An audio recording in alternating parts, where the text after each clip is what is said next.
Halo teman-teman, tahukah Anda bagaimana proses hukum berjalan dalam kasus narkotika? Nah, di sini saya dan teman-teman saya akan memperlihatkan bagaimana proses dari hukum acara pidana mulai dari penangkapan hingga ke pengadilan sesuai dengan KUHP dan Undang-Undang Nomor 35 Tahun 2009 tentang narkotika.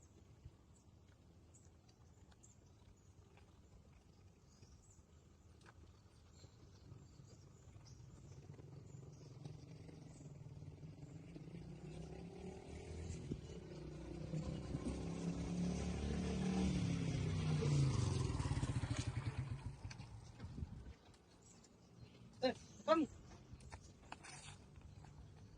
kamu Pak, kamu, tangkap sabunya. Pak, ini apa ini? Nah, teman-teman, sesuai pasal 16 KUHP, penangkapan harus dilakukan dengan surat tugas dan disertai dengan alasan penangkapan. Dalam kasus narkotika, penyelidik juga berpegang pada pasal 112 dan pasal 127 Undang-Undang Narkotika.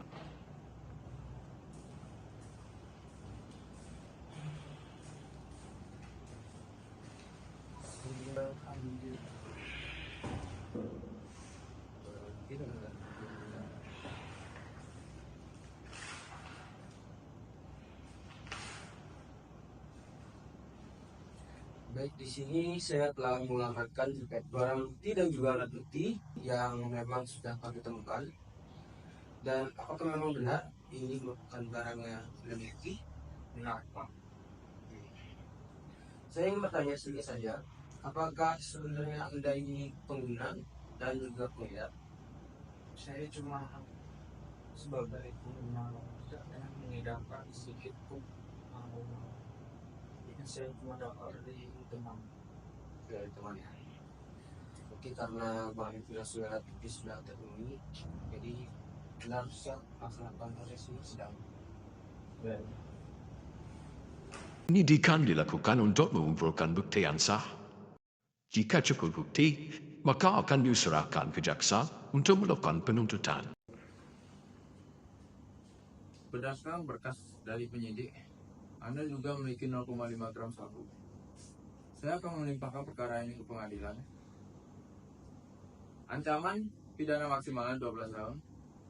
Namun, saya akan mempertimbangkan apabila Anda terbukti sebagai pengguna dan bukan pengedar.